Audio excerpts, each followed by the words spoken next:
Hello, my name is Abril Chihuahua, and this is my American culture reaction video for my COM 263 class Intercultural Communications.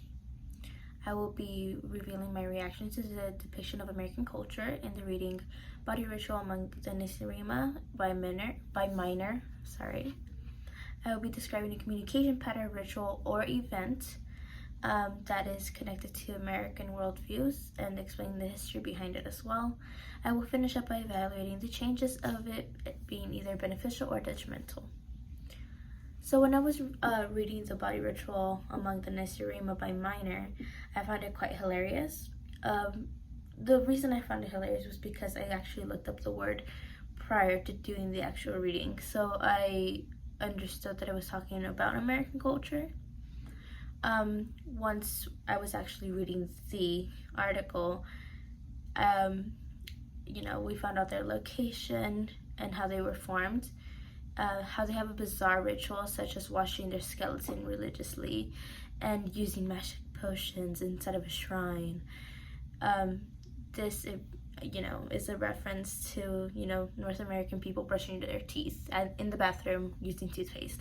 So it was very funny, the word placement, at least for me, because typically that's how we try to objectify different cultures, by using these words such as magic potions, shrine.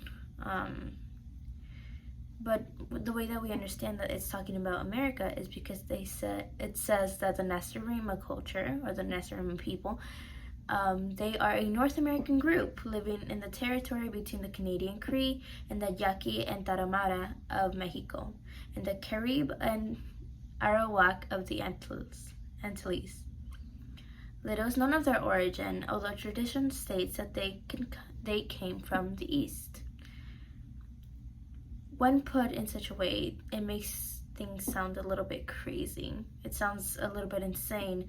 So what we can learn from this is that in this case, this type of wording is not to just observe another culture, but it's a self-reflection of how we talk about other people in different cultures, especially if they are unknown to, and for us to be able to put ourselves under the microscope and really understand that sometimes we, Americans, have to objectively look at our culture and how it might look different through someone from the outside.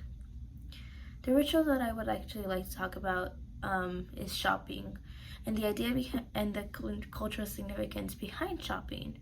The ritual is quite simple. It's just an exchange of trading goods for goods. In this case, we know that many tribes across the world also exchange goods for resources. In this case, the resource being the other good. In the Nisarima culture, or American culture, the ritual is more focused on it being in a sacred place where all the goods are hoarded and instead of being distributed amongst the community. So these are temples that basically hold food, clothing, herbs for medicine, devices that can change temperature, and even, instruments for delusion. Of course, I'm talking about just food in general, clothes, AirPods, or TVs, right? Or phones. You can pay in exchange, but typically you have to do so in an economic way. So you have to trade your economic wealth for the good or for the resource that you're wanting to buy. You can either do it by using a special paper, which is usually displayed with certain wording, or you can exchange it via plastic that contains numerals that will be used for the exchange of economic wealth for the good services. Usually in these temples there are guards, and they like to make sure that everything on the list was equally paid for, or at least equally exchanged. Otherwise you would not be allowed to take it.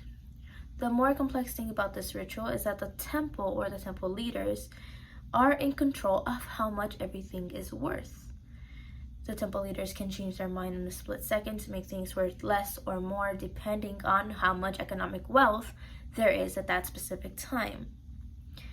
And so you will not be able to know how much something actually costs until you eventually go into this temple and see how much it's actually worth and how much of your economic wealth is going to be exchanged for this specific good that you want. And there is no other place where you can retrieve it. That is, I think, the most ingenious and harmful thing about shopping, which is you can't go anywhere else to retrieve this specific thing because that's what you're exchanging.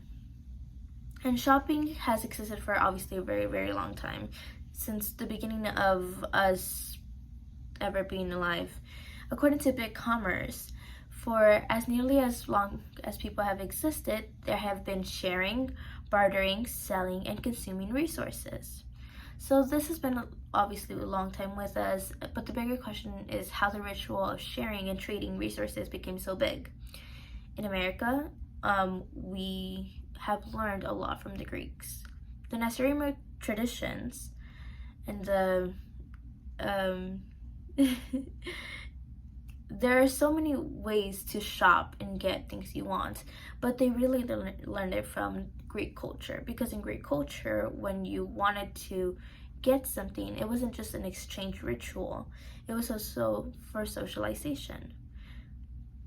This is a place where you could get goods and services, but also, be there and just have a good time. So actually, I went shopping with my friend yesterday and practiced this ritual as well. We went to one of these temples, socialized until we found a good and service that we were willing to pay with our economic wealth. And so now it's changed from something that used to be, I will exchange this cow for 2 bags of wheat, to economic wealth being worth certain goods and services. Clearly we started with very small in the 1700s with mom and pop shops, and then we ended up going to the 1900s with department stores, then in the 1950s with shopping malls, because all of the department stores are together and making it easier and more beneficial for people to get things quicker. These changes were perhaps necessary to meet the demand and meet the population demand as well, so that everybody was able to actually survive or get things that they wanted. And mom and pop shops were not able to keep up with that demand, as we can see that there's very, very few of them now. There are also a lot of benefits, because everything that you need is in that, temple per se. But it's also a bad thing. According to Spree, A Cultural History of Shopping, we learned that things can get aggressive. For example, exchanging goods and services can also lead to fights, such as Black Friday or Cyber Monday, where people want things for less economic wealth, and it can cause an addictive mindset as well, where people want to just buy the goods and services over and over again, even if they don't have the economic wealth to do so. So shopping the ritual itself has benefits and detrimental effects in the end. But that's the economic and American culture that we live in.